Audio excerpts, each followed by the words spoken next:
Hello and welcome to my channel, The Lab Rats. So today's topic is structure of antibody. So this is going to be a immunology video. And almost every entrance examination has question from this topic, whether it's PhD entrance or MSc entrance. Also, this video is going to be useful to those who have immunology paper in their BSc and MSc courses. So let's begin with today's video.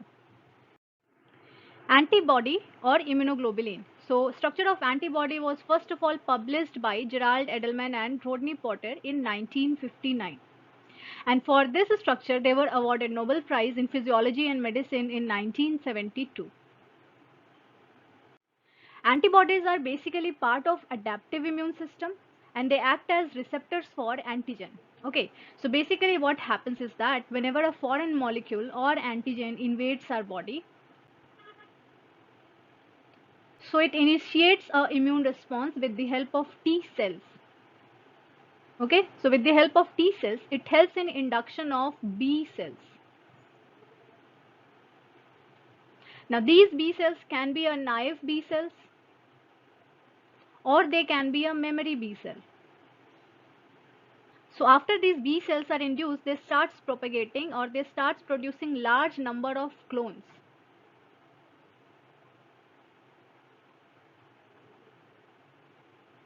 Okay, so B cells starts propagating and all these B cells start producing antibodies. Okay, and these antibodies will have affinity to bind to these antigens. So suppose this antigen has induced the B cell, so the antibodies that will be produced will act as receptors for the same antigen. Now antibodies are the member of immunoglobulin family of protein. Okay, and what is the basic characteristics of these immunoglobulin family of protein? Presence of immunoglobulin domain, and each antibody has multiple immunoglobulin domains.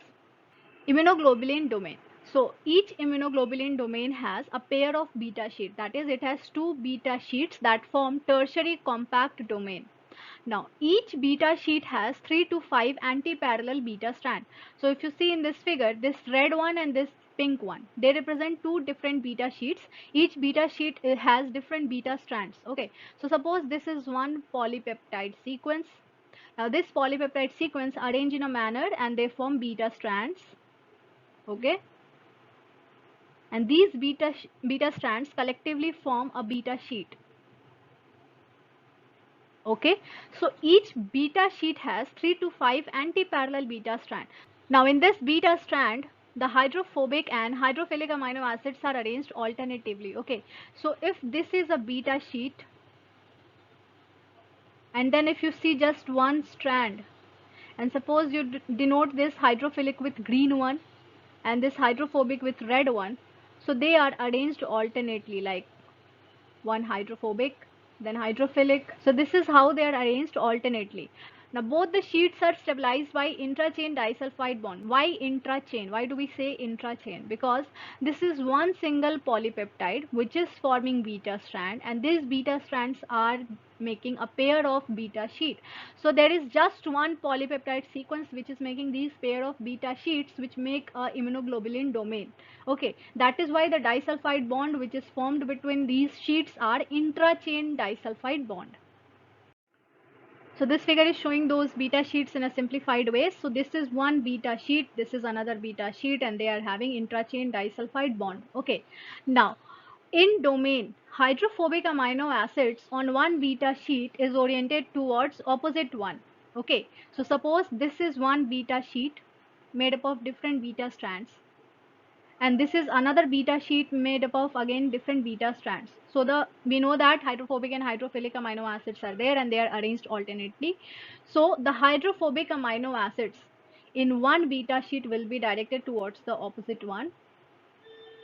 Similarly, in the next one also the hydrophobic amino acid will be directed towards the opposite beta sheet. So these two beta sheets are stabilized by hydrophobic interactions also. Now in a domain, these two beta sheets are stabilized by collectively two different forces. One is hydrophobic interaction and second is covalent bond, which is actually disulfide bond. Okay. Now in further slide you will see that an antibody has two different regions.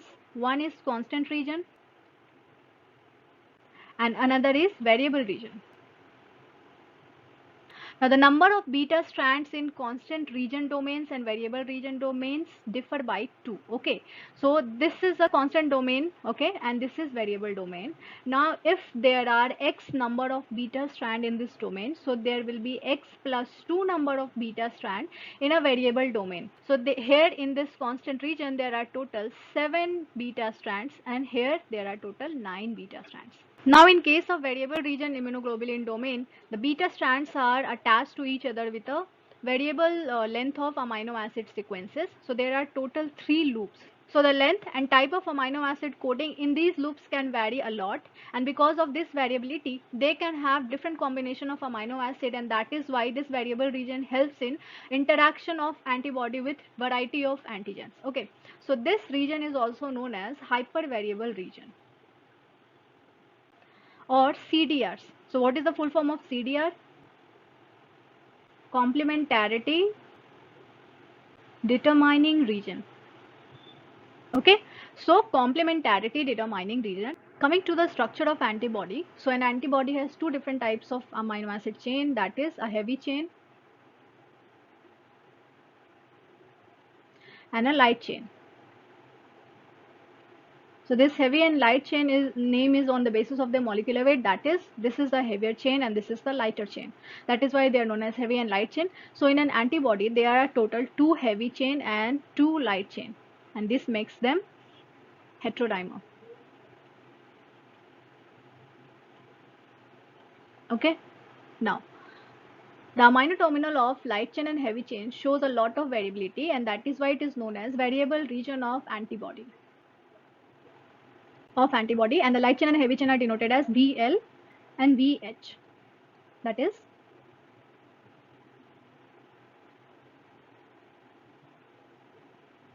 variable region of light chain and variable region of heavy chain. Now the carboxy terminal of light chain and heavy chain, they are known as constant region of antibody.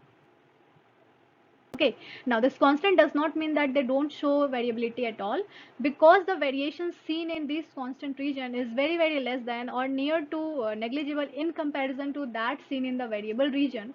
That is why this is known as variable region and this is known as constant region. Now the light chain and heavy chain of the constant region are denoted as Cl and Ch, that is constant region of light chain and constant region of heavy chain. Now, on the basis of sequences, the heavy chain has been divided into 5 different classes and light chain has been divided into 2 classes. So, 2 classes of light chain are kappa and lambda. And in case of heavy chain, they are mu, gamma,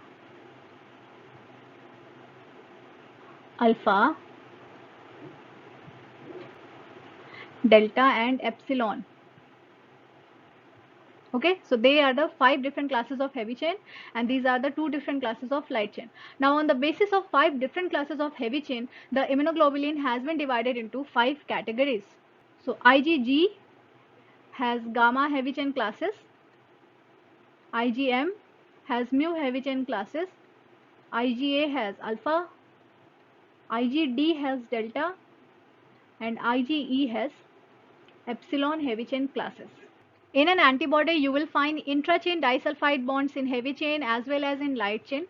Then interchain disulfide bond in between light chain and heavy chain as well as in between 2 different heavy chains also. So these are intrachain disulfide bond. They can be between in heavy chain as well as in light chain. Now these are interchain disulfide bond, and they can be between heavy chain as well as heavy chain and light chain. These interchain disulfide bonds are actually present in hinge region of antibody. So what is hinge region? Between the first and second constant domain of heavy chain, there is present an extended amino acid sequence.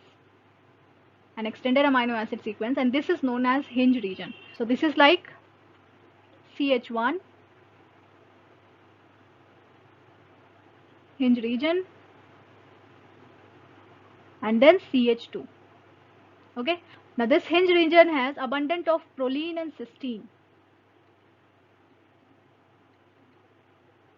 Okay, this proline helps in flexibility.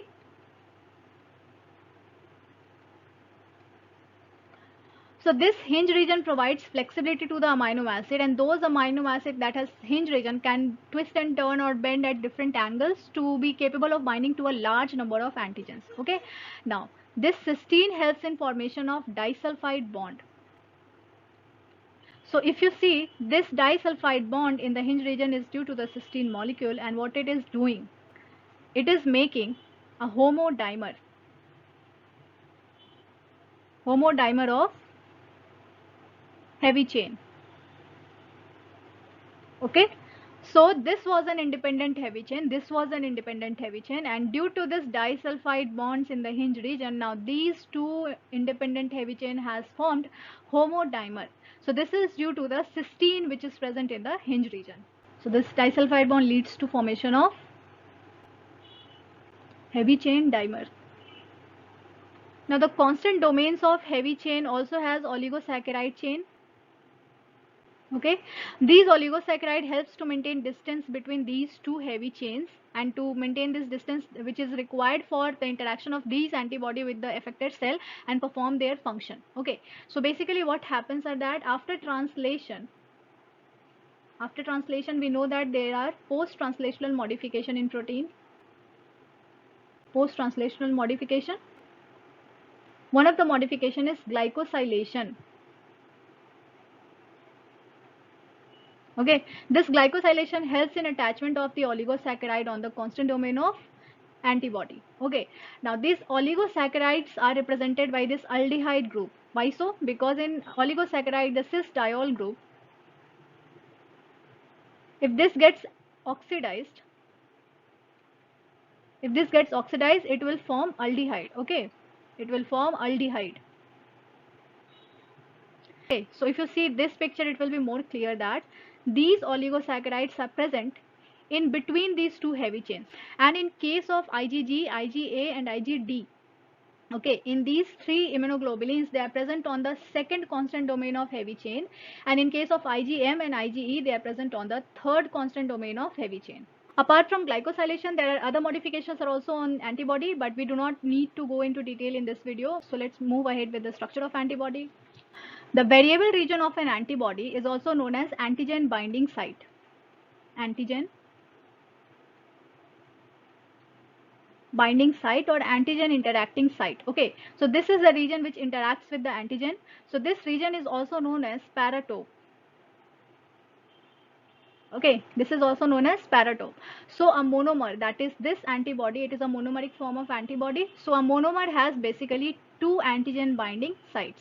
Now, as this is the generalized structure of IgG molecule, so average weight of a heavy chain is around 50 kilodalton, and an average weight of molecular weight of a light chain is around 20 to 25 kilodalton.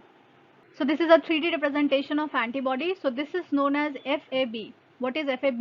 FAB is antigen binding fragment. Okay. So there are two FABs in an antibody, and then there is FC region, which is mainly in the heavy chain constant region, crystallizable fragment.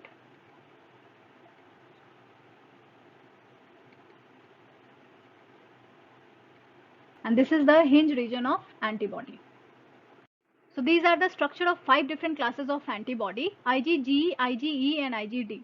These three are present in monomeric form. Okay. Now, IgA, this can be monomeric as well as dimeric. Okay. So monomeric form of IgA is membrane bound. It is present on membrane, and dimeric form is secretory. So it is secreted. In dimeric form, there are two monomers attached by a polypeptide sequence which is known as J chain or joint chain.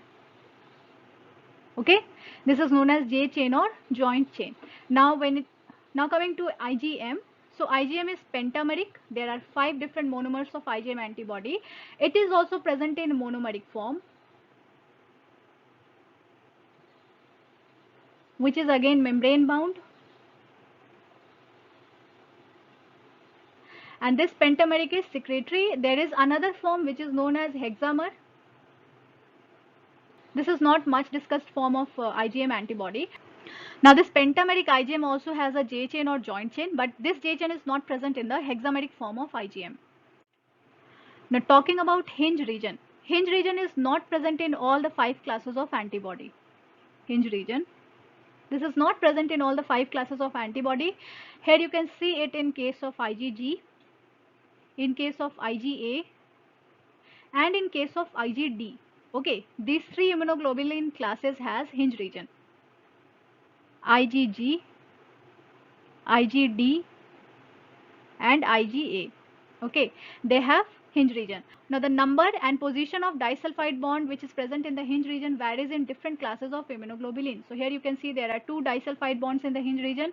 Here it is only 1 disulfide bond in the hinge region. Here is 1 disulfide bond in the hinge region, and the position is also changing in different classes of antibody. So it depends on different classes of antibody how many disulfide bonds and where the disulfide bonds are present.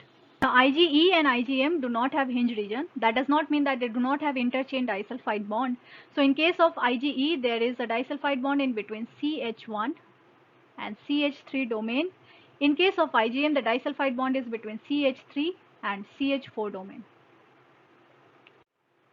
Also, the number of antigen binding sites in an antibody depends on the oligomeric structure. That is, in case of monomer, there are 2 antigen binding sites. Okay, in case of dimer there are 2 monomers. So in case of dimer there are 2 into 2, that is 4 antigen binding sites. In case of pentamer there are 5 monomers, so there are 5 into 2 antigen binding sites, that is 10 antigen binding sites. So as we discussed that an antibody can be membrane bound as well as secretory. So the basic structure of membrane bound and secretory antibody is similar. Okay, so if you see the primary transcript, the sequence is this, and by alternative splicing, these are the 2 different sequence for secreted form and for membrane bound form. So there is no much difference in the antibody except for at the cytoplasmic end of the antibody. So let's see what are these basic differences. Okay, let me draw a membrane bound antibody.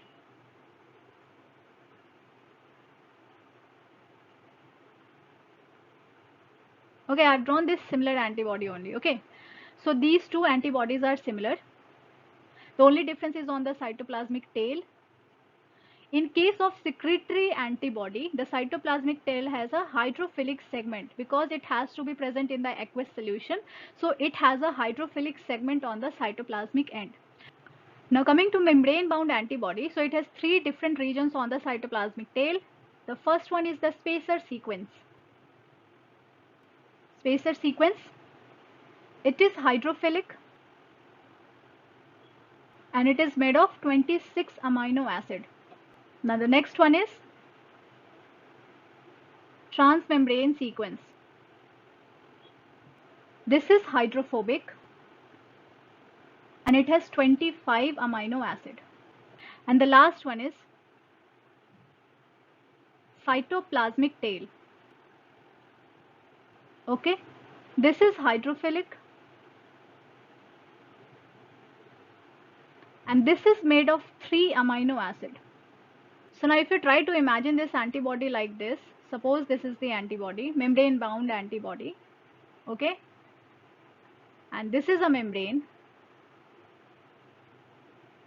okay, this is outside, this is inside the cell, and this is transmembrane. Outside the cell there is aqueous environment. So the spacer sequence has hydrophilic nature.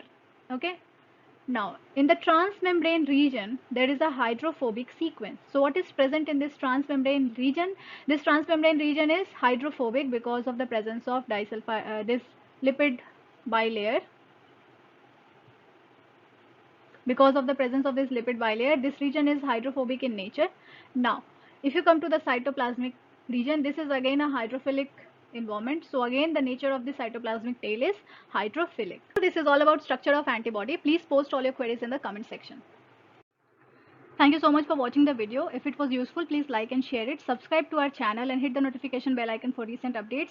You can post all your video related queries in the comment section. Also, for your queries and recent updates, you can follow us on Facebook. You will find the link for the page in description box. So see you in the next video. Until then, keep learning and keep motivating.